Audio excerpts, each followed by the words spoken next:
The true story of the haunting in Connecticut. You press play to begin watching a film and you see these 4 words. Based on a true story. At first, you are skeptical. How could something this horrifying and supernatural actually happen to someone? How much of it is actually true and how much was made up for entertainment purposes? You would not be the only ones to question the authenticity of this film. Many people have wondered how truthful the family involved in this incident have been to news outlets and reporters, because they apparently stayed at the terrifying house for 2 years after the hauntings, and their stories often didn't line up exactly. Before going into this more, let's start from the beginning. Number 1. The Snedeker family. This story begins with Carmen and Alan Snedeker, their 3 sons, their daughter, and 2 nieces moving into a home in Southington, Connecticut. The eldest Snedeker son was diagnosed with Hodgkin's lymphoma, and the family made the choice to move to Connecticut to be closer to his doctors to save money. What they weren't initially aware of was that the home they had rented was once a funeral parlor, with the tools and bloody furniture still in a room in the basement. Despite discovering this horrifying and morose addition to the home, the Snedekers moved into the home regardless. Many people believe they chose to stay because of financial reasons. It was cheaper to just stay in the funeral parlor home than to find a new home to accommodate all of them at a reasonable price. Strange happenings at the house started off fairly innocent, with the mother noticing items around the house going missing. Then the children started to talk about seeing strange people in their home, more specifically a man with long black hair. Then the eldest son had a drastic personality change that included violent outbursts. He attacked family members out of nowhere and didn't seem like himself. Doctors diagnosed him with schizophrenia, but the family was not convinced. They believed that his strange and terrifying behavior was the result of the environment and the ghosts in the home. Probably the strangest incident that the family reported was when the parents claimed they had been raped and sodomized by something in the home. Like I mentioned earlier, the family stayed at this home regardless for 2 more years, and people made the assumption that their stories were all made up because they didn't understand why they would stay at a home where they experienced such terrible things. When things didn't get better in the home, the family invited a pair of paranormal investigators to assist in ridding their home of the evil inside of it. Ed and Lorraine Warren were a controversial pair of self-taught paranormal investigators based out of Connecticut. Ed was the demonologist, lecturer, and author, while Lorraine was the clairvoyant and medium. Ed and Lorraine joined the Haunting in Connecticut investigation by spending weeks in the home to get the full demonic experience. After their investigation, they declared that the morticians that worked in the home when it was a funeral parlor practiced necromancy and had infused the home with a deep evil. The Warrens performed an exorcism on the home to rid the evil and make it safe for the family to return. Now, back to what was mentioned earlier. Many individuals who knew the story of the Snedeker family were skeptical about what really happened inside their home. Firstly, the owners of the home refuted the story entirely, stating that the home had never been a funeral parlor or plagued by evil spirits. This one is easy to dismiss, because why would owners of a rental approve of a story that makes their home unappealing to future renters? Later, Ray Garton, author, was interviewing Ed and Lorraine Warren and the Snedeker family while in the process of writing his book In a Dark Place, when he noticed that the family's stories were not lining up. When he went to Ed with the problem, Ed apparently said, "Oh, they're crazy. You've got some of the story, just use what works and make the rest up. Just make it up and make it scary." It does seem strange that Ed would tell this individual to make up aspects of the indecent rather than attempting to straighten out the story. Regardless of the attempt to debunk this story, many fans of the film and the book still believe that what happened to the Snedeker family was very real. Whether or not you choose to believe the Snedekers, it is still a horrifying film and entertaining for all horror fans.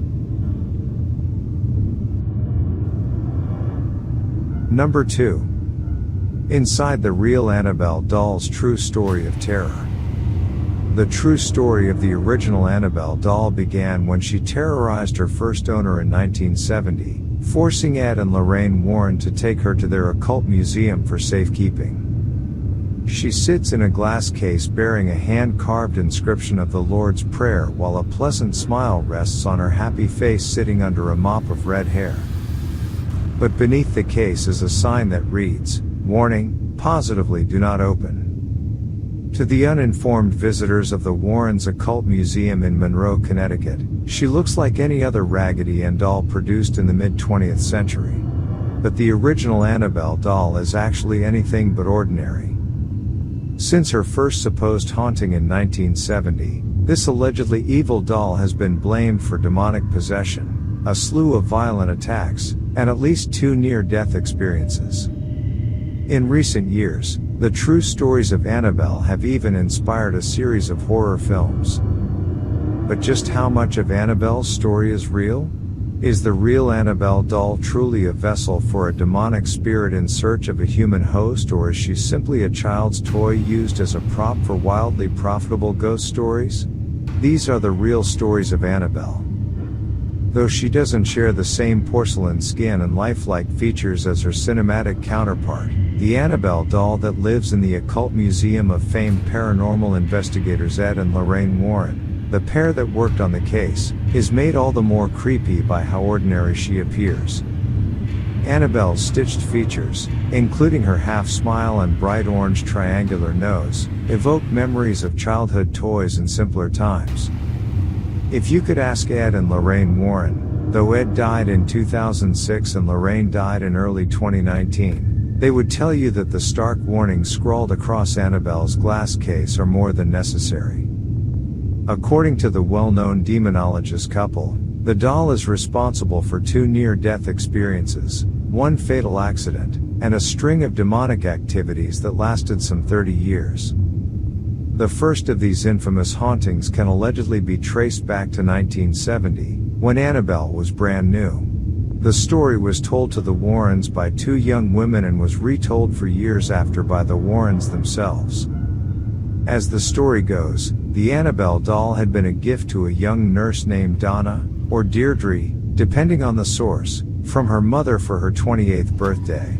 Donna, apparently thrilled with the gift, brought it back to her apartment that she shared with another young nurse named Angie.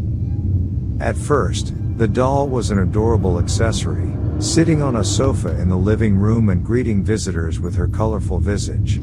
But before long, the 2 women began to notice that Annabelle seemed to move about the room of her own accord. Donna would sit her on the living room sofa before leaving for work, only to come home in the afternoon and find her in the bedroom, with the door shut. Donna and Angie then started finding notes left throughout the apartment reading "Help me." According to the women, the notes were written on parchment paper, which they did not even keep in their home. Furthermore, Angie's boyfriend, known only as Lou, was in the apartment one afternoon while Donna was out and heard rustling in her room as if someone had broken in. Upon inspection, he found no sign of forced entry but found the Annabelle doll lying face down on the ground. Other versions of the story say he was attacked upon waking up from a nap. Suddenly, he felt a searing pain on his chest and looked down to find bloody claw marks running across it. 2 days later, they had vanished without a trace. Following Lou's traumatic experience, the women invited a medium over to help solve their seemingly paranormal problem. The medium held a seance and told the women that the doll was inhabited by the spirit of a deceased 7-year-old named Annabelle Higgins, whose body had been found years earlier on the site where their apartment building had been built. The medium claimed that the spirit was benevolent and simply wanted to be loved and cared for. The 2 young nurses reportedly felt bad for the spirit and consented to allow her to take up permanent residence in the doll. Eventually, in an attempt to rid their home of the Annabelle doll's spirit, Donna and Angie called on an Episcopal priest known as Father Hegan. Hegan contacted his superior, Father Cook, who alerted Ed and Lorraine Warren. As far as Ed and Lorraine Warren were concerned, The two young ladies' trouble truly started when they began believing that the doll deserved their sympathy. The Warrens believed that there was actually a demonic force in search of a human host within Annabelle, and not a benevolent soul. The Warrens' account of the case states, "Spirits do not possess inanimate objects like houses or toys, they possess people. An inhuman spirit can attach itself to a place or object, and this is what occurred in the Annabelle case. This spirit manipulated the doll and created the illusion of it being alive in order to get recognition. Truly, the spirit was not looking to stay attached to the doll, it was looking to possess a human host." Immediately, the Warrens noted what they believed were signs of demonic possession, including teleportation, the doll moving on its own, materialization, the parchment paper notes, and the mark of the beast, Lou's clawed chest. The Warrens subsequently ordered an exorcism of the apartment to be performed by Father Cook. Then, they took Annabelle out of the apartment and to her final resting place in their occult museum in the hopes that her demonic reign would finally end. Following Annabelle's removal from Donna and Angie's apartment, the Warrens documented several other paranormal experiences involving the doll, the first just minutes after they took possession of her. After the exorcism of the nurse's apartment, the Warrens buckled Annabelle into the back seat of their car and vowed not to take the highway in case she had some kind of accident causing power over them and their vehicle. However, even the safer back roads proved too risky for the couple. On their way home, Lorraine claimed that the brakes either stalled or failed several times, resulting in near disastrous crashes. Lorraine claimed that as soon as Ed pulled holy water from his bag and doused the doll with it, the problem with the brakes disappeared. Upon arriving home, Ed and Lorraine placed the doll in Ed's study. There, they reported that the doll levitated and moved about the house. Even when placed in the locked office in an outer building, the Warrens claimed that she would turn up later inside the house. Finally, the Warrens decided to lock Annabelle up for good. The Warrens had a specially made glass and wood case constructed, upon which they inscribed the Lord's Prayer and St. Michael's Prayer. For the rest of his life, Ed would periodically say a binding prayer over the case, ensuring that the sinister spirit, and the doll, remained good and trapped. Since being locked up, Annabelle the doll hasn't moved again, though it is alleged that her spirit has found ways to reach out to the earthly plane. Once, a priest who was visiting the Warrens Museum picked up Annabelle and discounted her demonic abilities.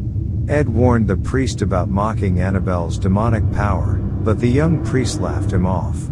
On his way home, the priest was involved in a near-fatal crash that totaled his new car. He claimed to have seen Annabelle in his rearview mirror just before the accident. Years later, another visitor tapped on the glass of the Annabelle doll's case and laughed at how silly people were to believe in her. On his way home, he reportedly lost control of his motorcycle and crashed headlong into a tree. He was killed instantly and his girlfriend just barely survived. She claimed that at the time of the accident, the couple had been laughing about the Annabelle doll. Number 3. Inside the real Amityville horror house and its story of murder and hauntings. The quaint-looking house at 112 Ocean Avenue was the scene of the grisly DeFeo murders before the Lutz family claimed to endure paranormal terror there that inspired the Amityville horror. In the early morning hours of November 13, 1974, one Amityville house in Long Island, New York became more than a mere suburban home. Instead, it became a ghastly crime scene, as Ronald DeFeo Jr. skulked the halls with a rifle and killed his parents and 4 of his siblings in their sleep. He later claimed that there were voices in his head urging him to kill, and some believe to this day that he was indeed hearing evil spirits that resided within the so-called Amityville horror house at 112 Ocean Avenue. Despite the widely publicized 1974 killings, numerous families have since moved in and out of the house, now listed as 108 Ocean Avenue. Meanwhile, the purportedly paranormal occurrences that happened here have spawned a slew of books and films like the Amityville Horror, which have kept tourists flocking to the house ever since. Though the DeFeo's grisly crimes were all too real, is it possible that he was actually under the control of evil spirits that inhabited the house and haunted the Lutz family that moved in soon after? Either way, the images and the stories take you inside the Amityville horror house, the scene of both one of the grisliest crimes and most notorious alleged hauntings in modern history. It was the middle of the night on November 13, 1974, when 23-year-old Ronald DeFeo Jr. killed 6 of his relatives with a .35 caliber rifle while they were asleep. Parents Louise and Ronald DeFeo Sr., siblings 18-year-old Dawn, 13-year-old Allison, 12-year-old Mark, and 9-year-old John Matthew. Though he confessed to his deeds, DeFeo's defense would later attempt to enter an insanity plea. DeFeo claimed he was guided by malevolent voices in his head and couldn't control his behavior. It was this claim, and the murders themselves, that spawned the notion that 112 Ocean Avenue itself was haunted, and that the DeFeo family as a whole were victims of the house. However, a look at DeFeo Jr.'s life provides an alternative reading of the events. With an abusive father and passive mother, the boy's troubled childhood led to substance abuse as an adult. He not only lashed out at his father but once even threatened him with a gun. The parents hoped letting him live at home and with a weekly stipend would help. DeFeo Jr. barely held a job. On the day in question, DeFeo Jr. left work and went to a bar. He kept calling his home to no avail and complained to patrons about it. He eventually left, only to return at 6:30 a.m., when he yelled, "You got to help me. I think my mother and father are shot." Authorities found all 6 family members dead in their beds, shot with a rifle at around 3:15 a.m., and positioned on their stomachs. There was no sign of struggle, nor that they were drugged. No local reports of gunshots were logged, with only the DeFeo dog barking away. DeFeo Jr. changed his alibi several times, from claiming he was at the bar during the time of the murders to mob hitman Louis Fellini killing his family while forcing DeFeo Jr. to watch. He eventually confessed that he gunned his own family down, and stood trial on October 14, 1975. Though attorney William Weber tried to enter an insanity plea, the prosecution argued DeFeo Jr. was a mere drug addict who was well aware of what he was doing that night.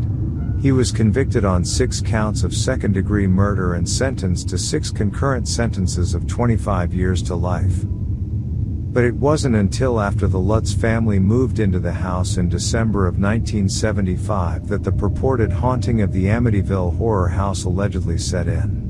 George and Kathy Lutz believed their purchase of the 4,000 square foot house at $80,000 was a steal, but moved out 28 days later after terrifying incidents allegedly forced them to flee. From green slime purportedly oozing from the walls and eyes peering into the house from outside to foul odors and Kathy allegedly levitating in bed, it was a rather disquieting month. George claimed he woke up at 3:15 a.m. each night, the exact time of death of the DeFeo family members.